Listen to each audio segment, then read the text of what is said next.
Bonjour à tous et bienvenue dans une nouvelle vidéo de tutoriel Nalios. Donc aujourd'hui, je vais vous présenter comment on peut vendre un service de maintenance et comment on va le facturer, sachant que c'est un service qui va être récurrent. Donc par exemple, une fois par an, lorsqu'on va faire une maintenance une fois par an, ça peut être plus, ça peut être moins, mais donc un service qui sera récurrent. Donc alors pour cela, je vais aller dans mon application Vente et je vais créer un nouveau devis. Pour Déco Addict. Voilà. Et donc, disons que je vais lui vendre un système d'alarme, par exemple, et que ce système d'alarme va nécessiter un service de maintenance. Donc, le service de maintenance, le client va souscrire au service de maintenance, mais le service de maintenance, il ne sera fait que dans un an ou à une autre date, mais dans le futur. Donc l'idée, ça va être de rien facturer pour le moment et de facturer le service de maintenance lorsqu'on fera la maintenance.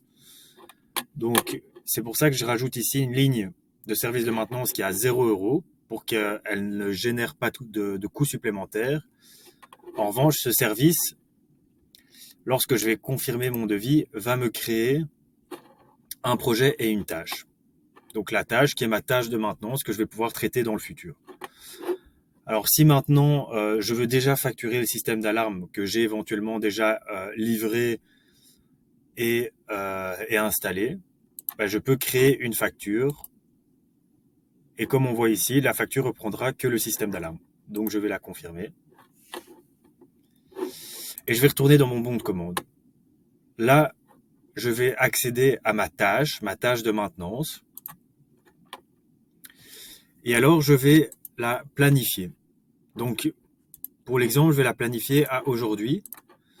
Et je vais appuyer ici pour lui mettre une récurrence. Et imaginons que c'est un service de maintenance qui est annuel. Et je vais fixer la récurrence sur une maintenance par an. Donc comme je l'ai planifié pour aujourd'hui, je vais faire ma récurrence aujourd'hui. Donc je peux lancer un timer qui me permet d'avoir un chrono sur le temps que je passe sur place. Voilà, je peux l'enregistrer ce temps, c'est plus à titre informatif ici. Et alors, pour pouvoir facturer le service de maintenance, parce que rappelons-nous, il était bien à 0 € dans mon bon de commande, en fait, je vais accéder ici au catalogue de produits.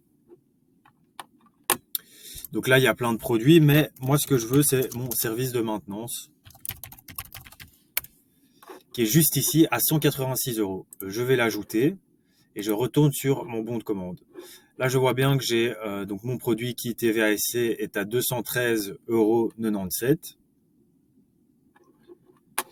Et alors, une fois que c'est fait, je peux marquer la tâche comme faite, en cliquant ici sur marquer comme fait. Dès lors, je vais pouvoir facturer. Donc, je vais créer une facture. Et alors, on voit bien sur la facture que je facture que la maintenance. J'aurais pu rajouter d'autres pièces si j'ai installé d'autres pièces. Ça, c'est possible aussi via le catalogue de produits. Et donc, je peux confirmer ma facture. Là, je vais retourner sur mon bon de commande. On voit que j'ai deux factures clients. Donc, il y avait la facture du système d'alarme et ma première facture de maintenance. Je vois également que j'ai deux tâches. Donc, il y a la tâche de maintenance que j'ai faite qui était aujourd'hui et il y a la suivante qui est donc planifiée un an après, donc le 12/4/2025. Si jamais, imaginons, le 12 ça va pas et que le client préfère qu'on passe le 11, je peux la replanifier. Alors, le 11/4/2025, je viendrai sur place. À nouveau, je peux lancer le chrono. Je vais rajouter donc mon service de maintenance, car je viens pour faire cette maintenance.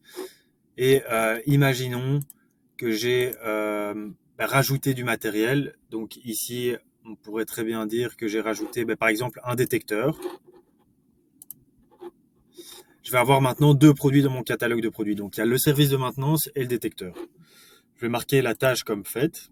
Et là, à nouveau, je vais pouvoir créer une facture. Et donc ici, on voit bien que la facture reprend le service de maintenance et le détecteur. Je confirme. et je vais retourner sur mon bon de commande. Et là, à nouveau, on voit qu'il y a une troisième tâche qui s'est générée. Bon, c'est pour 2026, évidemment, j'ai facturé avant la date pour laquelle le service était planifié. Mais comme ça, vous avez bien tout le processus. Voilà, je vous souhaite une bonne journée et n'hésitez pas à mettre vos questions en commentaire. À bientôt.